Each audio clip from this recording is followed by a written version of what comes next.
A very good morning in Jai Hind class 12th. Today I am a little disappointed.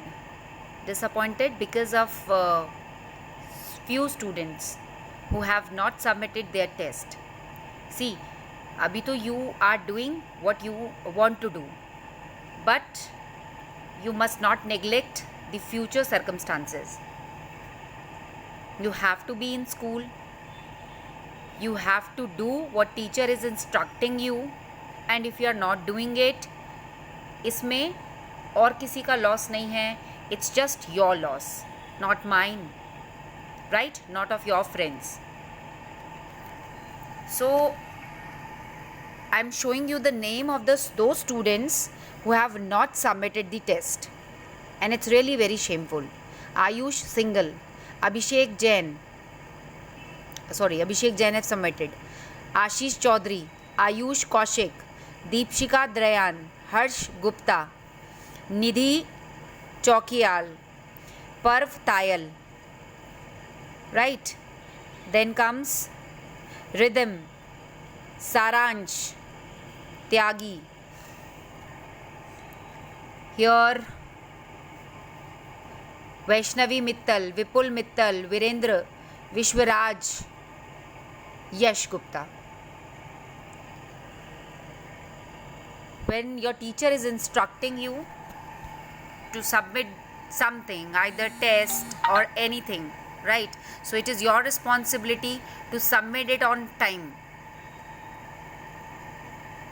Be very careful regarding this. This is your book. You all are supposed to purchase your book as soon as possible. And see, any of the day I can ask you for the notes, which you have to show me. Or then you have to come to school, give the explanation to me that ma'am, this is the reason I did not completed my notes. Right? See, we have already discussed the type of organization structure. There are two type of structures: functional organization and divisional organization.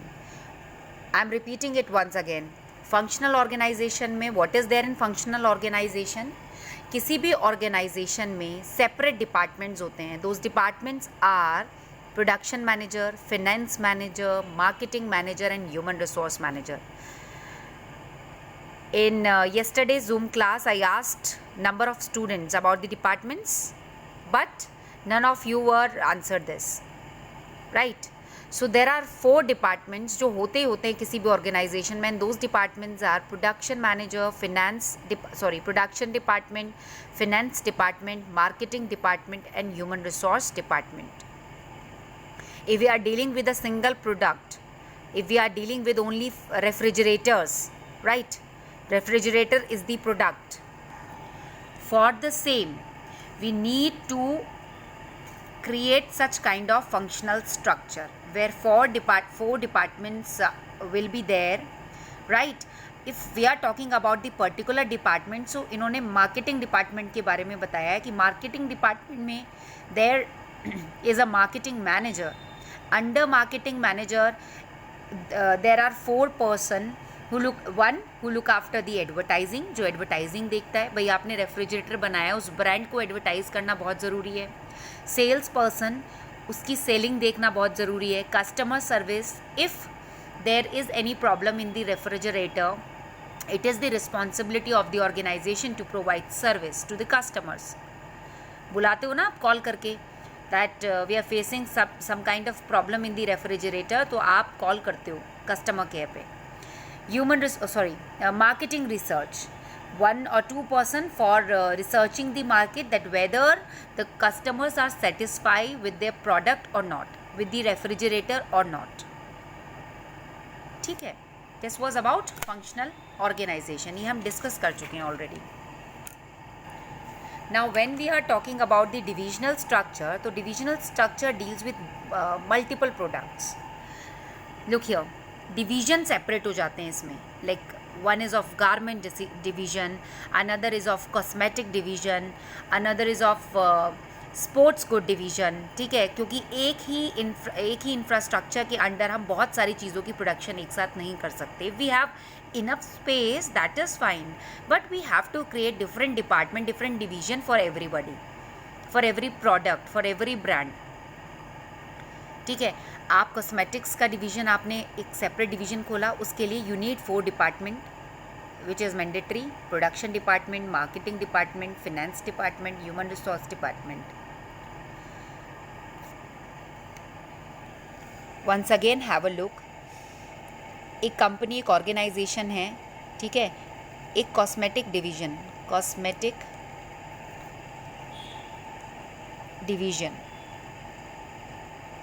Operate किया उन्होंने. Cosmetic division में there are 4 departments: production department, sales department, marketing and HR department, human resource department. उसी company में cosmetics बनते हैं. Production manager अपना काम देखते हैं, सेल्स मैनेजर अपना काम देखते हैं, मार्केटिंग मैनेजर अपना काम देखते हैं, HR look after their job. Under them number of peoples are working. ठीक है, प्रोडक्शन कॉस्मेटिक, मान लो फाउंडेशन ही बन रहा है, लिपस्टिक बन रहा है, so some people are there for the production. ठीक है, जो सेलिंग देखते हैं, सेल्स मैनेजर के अंडर कुछ लोग काम करते हैं. मार्केटिंग जो देखते हैं, मार्केटिंग पे रिसर्च करते हैं, उनके अंडर कुछ काम करते हैं. और HR के अंडर HR एग्जीक्यूटिव काम करते हैं. Single HR manager can not handle each and everything, तो उनके अंडर भी 2 एग्जीक्यूटिव्स होते हैं, 2, 3, 1, right, depends on the size of the division. After this, I plan to start a business of garments.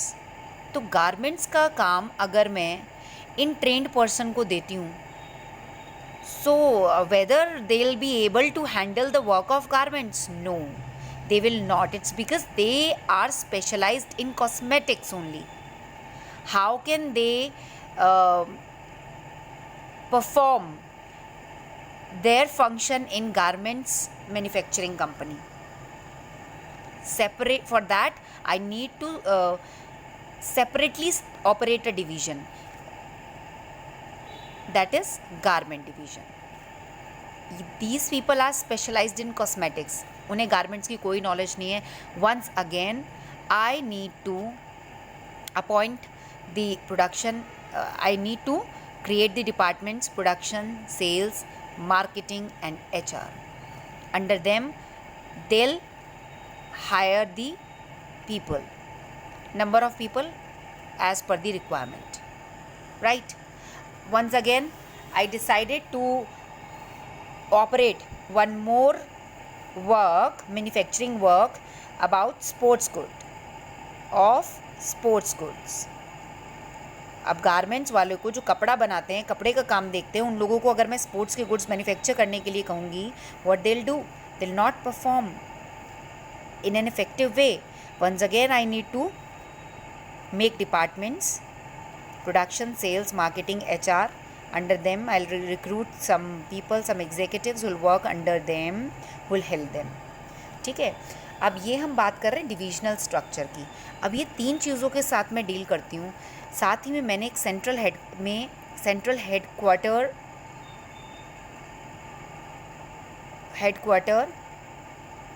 से operate करती हूँ मैं. ठीक है, सेंट्रल हेडक्वार्टर में भी मेरे पास प्रोडक्शन मैनेजर है, सेल्स मैनेजर है, मार्केटिंग मैनेजर है, HR मैनेजर है. ये तो मैं दिल्ली में खोल कर बैठी हूँ, ये बेंगलोर में काम होता है, ये मुंबई में काम होता है, और ये अहमदाबाद में काम होता है. काइंड ऑफ डिविजन्स मेरे सेपरेटेड हैं, बट इनकी रिपोर्ट, जो इनके हेड होते हैं, कॉस्मेटिक डिवीज़न का कोई एक हेड होगा. ठीक है, ऐसे गारमेंट डिवीज़न के हेड होंगे, कोई किसी एक पर्सन को मैं ये रिस्पॉन्सिबिलिटी दूंगी. स्पोर्ट्स गुड का कोई एक हेड होगा. ये जो डिवीज़न हेड होंगे ये मुझे रिपोर्ट देंगे, और यहाँ पर ये लोग इनका सारा चीज़ें संभालेंगे. इनकी सारी चीज़ें यहाँ पर आ जाएंगी. कितनी प्रोडक्शन कॉस्मेटिक में हुई, गारमेंट और स्पोर्ट्स में हुई, ये यहाँ पर सेंट्रल हेडक्वार्टर में मेरा मैनेजर लुक आफ्टर करेगा. कितनी सेल्स कॉस्मेटिक, गारमेंट और स्पोर्ट्स में हुई, हेड डिवीज़न जब ये रिपोर्ट देंगे तो सेल्स की रिपोर्ट यहाँ पर सेल्स मैनेजर लुक आफ्टर करेगा. मार्केटिंग में कहीं प्रॉब्लम हो रही है तो कौन लुक आफ्टर करेगा? मार्केटिंग जो हेड है यहाँ पर वो लुक आफ्टर करेगा. ही गेट टू नो कि हाँ गारमेंट डिवीजन में मार्केटिंग प्रॉपर नहीं हो पा रही है, तो क्यों नहीं हो पा रही है, they'll visit the garment division, give them suggestions, वहाँ से ऑपरेट करते हैं। क्योंकि ये HR, if suppose sports goods की डिवीजन में we need an HR manager, HR manager ने जॉब छोड़ दी, उनके एग्जीक्यूटिव ने जॉब छोड़ दी है, तो सेंट्रल हेडक्वार्टर से वहाँ पर रिक्रूट करके देंगे। ठीक है, यहाँ बैठे बैठे हर डिवीज़न के काम को संभालना, क्योंकि ये सारे काम एक जगह से नहीं हो सकते। So this complicated structure is known as divisional structure. I hope this time functional and divisional structure are clear to everybody. Beta, our next topic was this, already we have discussed formal organization and informal organization. This time the topic is deleted from the syllabus. Okay, so we are not going with the formal and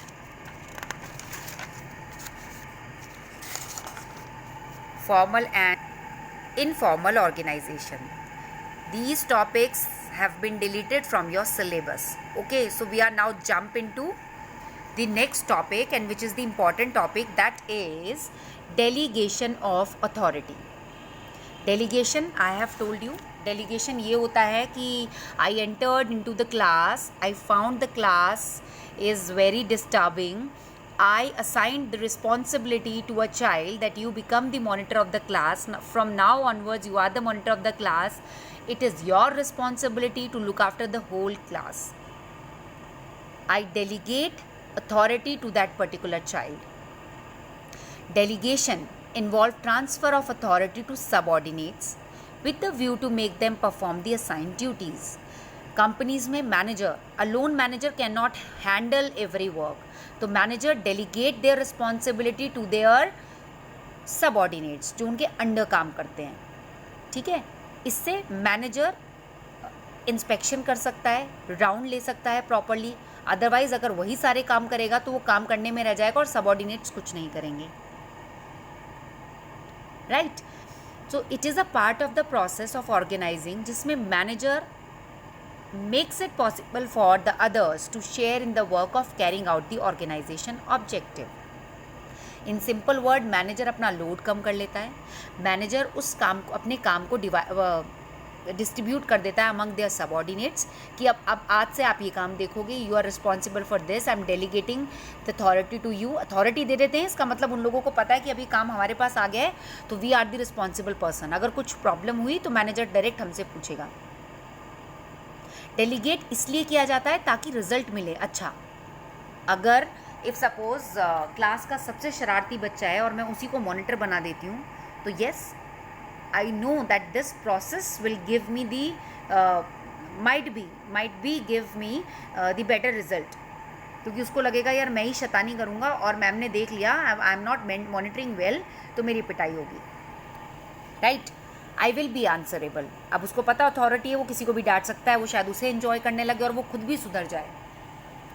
Are you getting this point? So, if we are talking about delegation of authority, it means the assignment of work to a subordinate, काम को assign करना subordinate को, and conferring him the requisite authority, साथ ही में उसको authority देना कि भाई अब आपके पास full power है, full authority, आप इसे अपने तरीके से काम कराओ to accomplish the work assigned. हमें सिर्फ काम पूरा चाहिए. राइट, इससे मैनेजर का लोड कम होता है, वो अपना काम दूसरों में बांट देता है. उसके अलावा वो ऑर्गेनाइजेशन के इंपॉर्टेंट फंक्शंस में पार्टिसिपेट कर सकता है. डेलीगेशन का काम सिर्फ काम को बांटना होता है between superior and subordinate. Right, देखो an example is given here. If the general manager of a plant assign to the production manager the production of particular goods, he will also grant him the authority to use material, money, machinery, hire workers and so on, so that he could meet the production target prescribed as his duty. देखो, अगर हम इसकी बात ही करते हैं तो किसी भी कंपनी में जनरल मैनेजर कौन से कैटेगरी में आ गए? टॉप लेवल पे. जनरल मैनेजर ने प्रोडक्शन मैनेजर को डेलीगेट किया है अथॉरिटी कि हमारे यहाँ जो मैन्युफैक्चरिंग होती है वो पूरा का पूरा प्रोडक्शन आप देखेंगे. आप रिस्पॉन्सिबल हैं। कोई मशीन ख़राब होती है तो आपके पास अथॉरिटी, आप मंगाइए। आपको पैसों की ज़रूरत है, आप मुझे बताइए। आपको मटेरियल्स चाहिए, वर्कर चाहिए, आप मुझे डू लेट मी नो। ठीक है, आपके पास पूरी अथॉरिटी, आप अपने अकॉर्डिंग काम करेंगे। तो यहाँ पर प्रोडक्शन मैनेजर रिस्पॉन्सिबल हो गया है अल्टीमेटली, और वो पूरी कोशिश करेगा कि उसको जो टाइम टारगेट दिया गया है वो उसको टाइमली कंप्लीट कर सके। जनरल मैनेजर ने अपना काम आसान कर लिया, उसने सारा का सारा लोड प्रोडक्शन मैनेजर को दे दिया है। अब it is the duty of the production manager. एक तो उसको काम सीख रहा है, यहाँ पर उसको अथॉरिटी मिल गई है, राइट।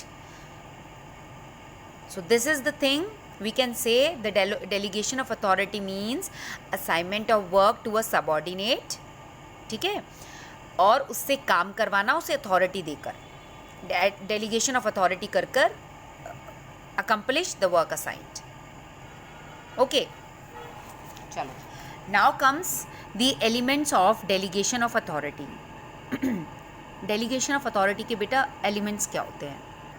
अगर हम एलिमेंट्स की बात करें of delegation of authority, so there are 3 elements. The very first one is authority, second is accountability, second is responsibility, and third is accountability.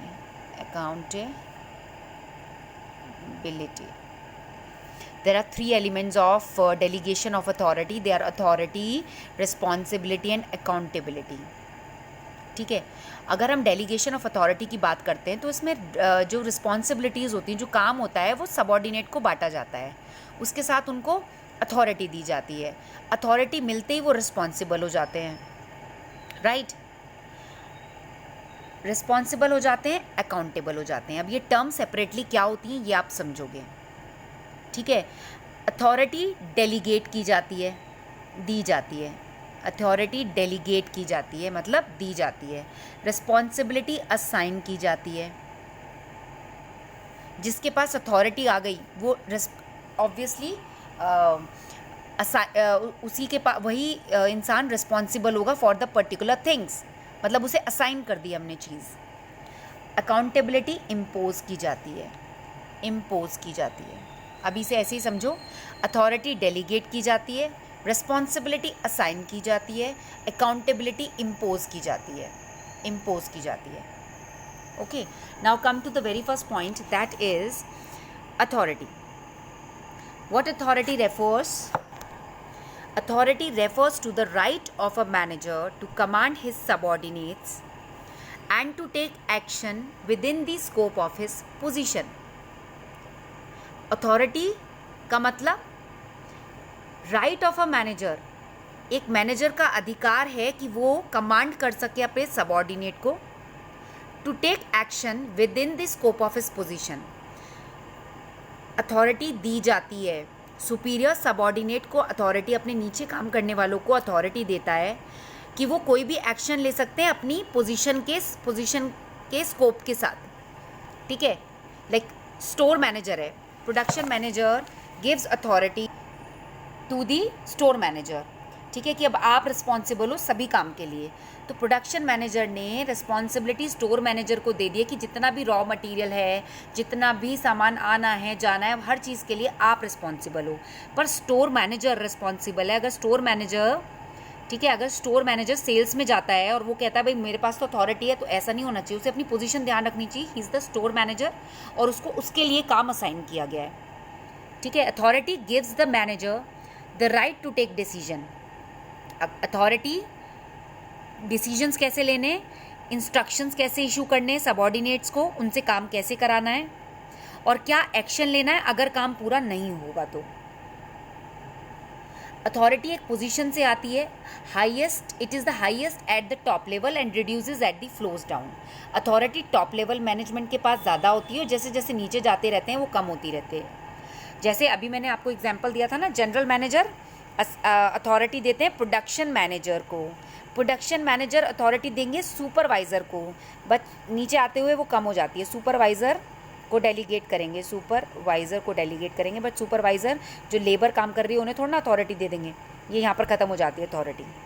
General manager ने अथॉरिटी दी प्रोडक्शन मैनेजर को, production manager ने delegate की authority supervisor को। अब supervisor labour को थोड़ा ना authority दे देंगे कि भाई जैसा मन कर रहा है ऐसे काम करो, नो। इसका मतलब it means the superiority over it means the superior has authority over the subordinates. ठीक है, अथॉरिटी मतलब सुपीरियर और सबऑर्डिनेट का रिलेशनशिप, जहाँ सुपीरियर अपने सबऑर्डिनेट से एक्सपेक्ट करता है कि वो जिस तरह से काम बताया जा रहा है वो काम करे, और जो उसे गाइडलाइन दी गई हैं उसके अकॉर्डिंग वो डिसीजन ले सके और काम कर सके। So in simple word, if we are talking about authority, तो अथॉरिटी मैनेजर लेवल से टॉप लेवल से होकर जाती है। अथॉरिटी जनरल मैनेजर डेलीगेट कर सकता है प्रोडक्शन मैनेजर को, अपना काम आसान कर दिया उसने। प्रोडक्शन मैनेजर सुपरवाइज़र को, जो लेबर के ऊपर होते हैं, उन्हें दे दिया, उसने अपना काम आसान कर दिया, वो और कामों में इन्वॉल्व हो गए। बट लेबर को थोड़ा ना अथॉरिटी दे सकते हैं हम। ठीक है, see I am showing you here a picture where the manager is delegating the authority. एक प्रोजेक्ट दिया है मैनेजर ने, ठीक है, manager is giving a project कि that you are in charge of our new project from now and I am here if you need me. Manager ने अपने subordinate को ये प्रोजेक्ट दिया है और बताया है कि इफ़ यू नीड मी तो I will be there, but अभी from now onwards you have to take care of this new project. ठीक है, okay. Now comes the next thing, that is responsibility. Responsibility क्या होती है? इसका मतलब responsibility means the work और duty assign to a person by virtue of his position in the organisation. General manager ने delegate की अथॉरिटी प्रोडक्शन मैनेजर को, तो अल्टीमेटली प्रोडक्शन मैनेजर रिस्पॉन्सिबल हो गया। अथॉरिटी तो मिल गई, साथ ही में रिस्पॉन्सिबल भी हो गया। कुछ भी तरह की प्रॉब्लम होती है तो जनरल मैनेजर सुपरवाइज़र के पास नहीं जाएंगे, प्रोडक्शन मैनेजर से पूछेंगे कि we gave you we delegate authority to you, now you are the person, answer us why it has happened, right? So in order to enable the subordinate perform his responsibility well, right? अगर superior चाहते हैं कि subordinate अपनी responsibility को अच्छे से निभाएं, तो उन्हें बताना पहले क्लियर कर देना चाहिए what we are expecting from you. आपको जो टास्क दिया जा रहा है अब आप रिस्पॉन्सिबल, अगर ये production the manager, this person is giving a project to this person, right? तो यहाँ पर अथॉरिटी दे दी है, अथॉरिटी के साथ साथ ये पर्सन रिस्पॉन्सिबल भी हो गया है। रिस्पॉन्सिबिलिटी एक ऐसा ऑब्लिगेशन है जो सबॉर्डिनेट को मिलता है कि उसको अपना काम पूरा करना ही है। ये अराइज होता है कहाँ से? सुपीरियर टू सबॉर्डिनेट, मतलब सुपीरियर सबॉर्डिनेट को देता है, अथॉरिटी देते के साथ ही सबॉर्डिनेट रिस्पॉन्सिबल बन जाता है। It bind the subordinate to perform the duty assign to him by superior, जो सुपीरियर ने काम दिया है वो उसको करना होता है। इट फ्लोज अपवर्ड, देखो इसे देखो, it arises from superior subordinate, superior subordinate को जाता है, देता है, और ये फ्लो करता है अपवर्ड, मतलब सबॉर्डिनेट हमेशा रिस्पॉन्सिबल होगा अपने सुपीरियर को। जैसे मैंने बताया ना, यहाँ पर प्रोडक्शन जनरल मैनेजर ने अथॉरिटी डेलीगेट की है प्रोडक्शन मैनेजर को, प्रोडक्शन मैनेजर आंसरेबल होगा जनरल मैनेजर को। It flows upward. अराइज कहाँ से होती है?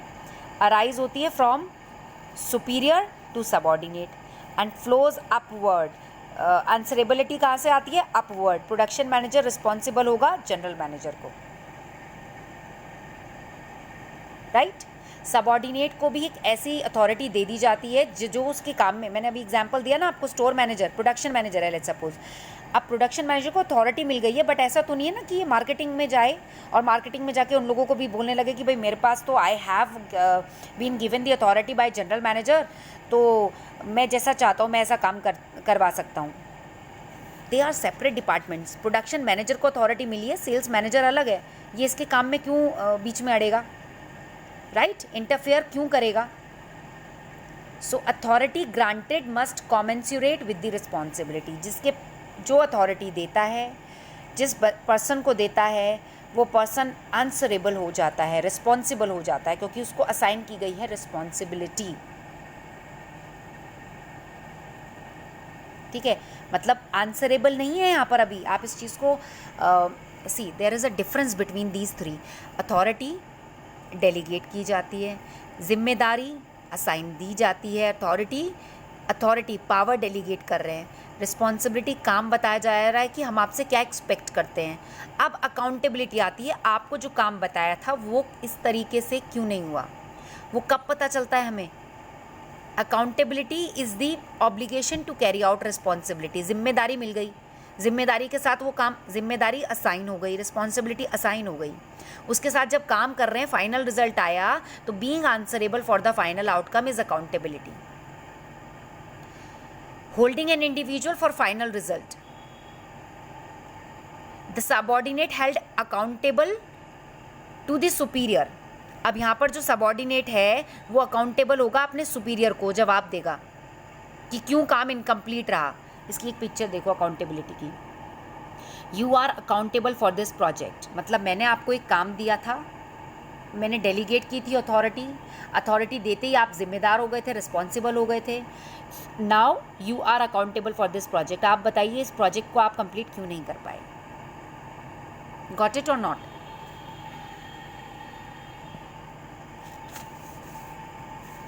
See, do not get confused in these three terms. There are three elements of delegation of authority. That is authority जो delegate की जाती है, जो कंपनी का जनरल मैनेजर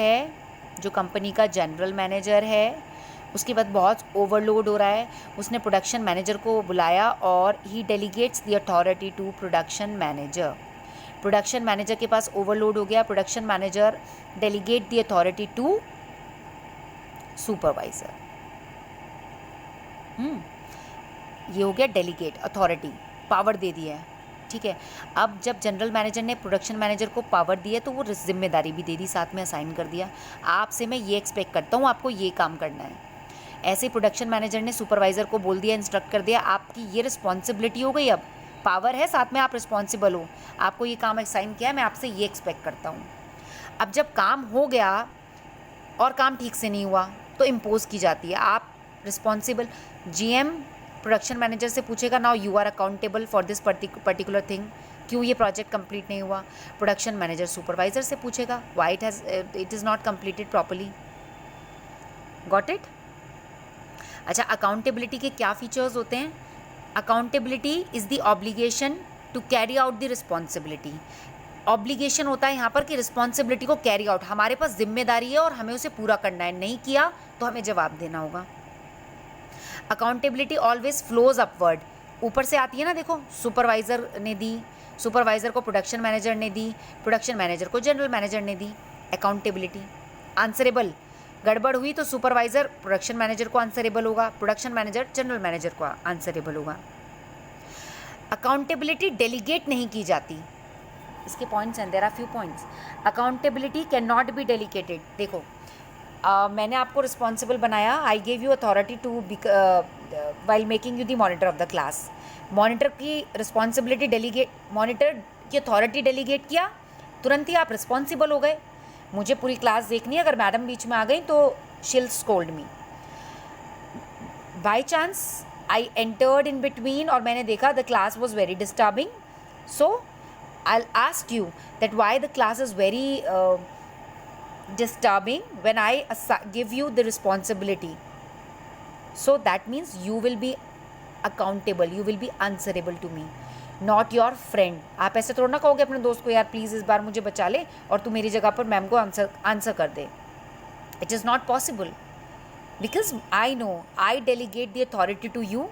जैसे ही मैंने आपको डेलीगेट किया, आप जिम्मेदार हो गए, आपको बता दिया मैंने आपको क्या काम करना है, अगर उस काम में प्रॉब्लम हुई तो only you will be answerable. तो ये कभी भी बेटा डेलीगेट नहीं की जा सकती है अकाउंटेबिलिटी। आप किसी और को नहीं कहोगे कि भाई तुम बता दो कि ये काम क्यों नहीं हो पाया। Accountability is always limited to the range of duties assign to a subordinate. कुछ काम दिया जाता है इसलिए लिमिटेड होती है, वो काम हो गया तो बहुत अच्छा है, नहीं हुआ तो आपको आंसर करना होगा। बट एक चीज़ का ध्यान रखो, अथॉरिटी डेलीगेट की जाती है but responsibility can not be delegated. Power किसी को भी दी जा सकती है, जिम्मेदारी किसी को भी नहीं दी जा सकती। जिम्मेदारी सिर्फ उसी को दी जा सकती है जो उसको कैरी ऑन कर सकता है। See the term responsibility is used in the sense of accountability. जिसके पास रिस्पॉन्सिबिलिटी है वो अकाउंटेबल होगा. ठीक है. अकाउंटेबिलिटी कहाँ से आती है? जब अथॉरिटी डेलीगेट जिसे करते हैं वो रिस्पॉन्सिबल हो गया, अकाउंटेबल हो गया. Right. So the person who has been granted authority, जिसे अथॉरिटी दी गई है, use such authority properly. Right. वो उस अथॉरिटी को प्रॉपरली यूज़ करेगा and being responsible to the superior. ये तो डेलीगेट कर दी जाएगी, रिस्पॉन्सिबिलिटी भी डेलीगेट नहीं कर सकते. मैंने जिसे मॉनिटर बनाया है वो रिस्पॉन्सिबल हो गया है. अब उसे जो पता मैंने असाइन किया है कि आपको क्लास को शांत रखना है, आपको you have to see whether they are sitting properly और not, whether they are well dressed और नॉट. ठीक है. You have to see the class must sit quietly. Okay. तो रिस्पॉन्सिबल जो पर्सन है, अब I entered into the class, आप ऐसा थोड़ा ना कहोगे फिर से अपने फ्रेंड को कि यार मैम ने तो ये रिस्पॉन्सिबिलिटी दी थी, अब तू प्लीज़ मैम को आंसर करो. ना तो अकाउंटेबिलिटी ना ही रिस्पॉन्सिबिलिटी डेलीगेट की जाती है इन सिंपल वर्ड. केवल अथॉरिटी डेलीगेट की जाती है, दी जाती है. एक बार किसी को अथॉरिटी दे दी गई, उसके पास जिम्मेदारी आ जाती है, वो अकाउंटेबल होता है. Clear? So tomorrow we'll discuss the difference between the accountability, responsibility and accountability. By the time you do not get confused and revise it thoroughly. All right? That's it for today. Have a good learning.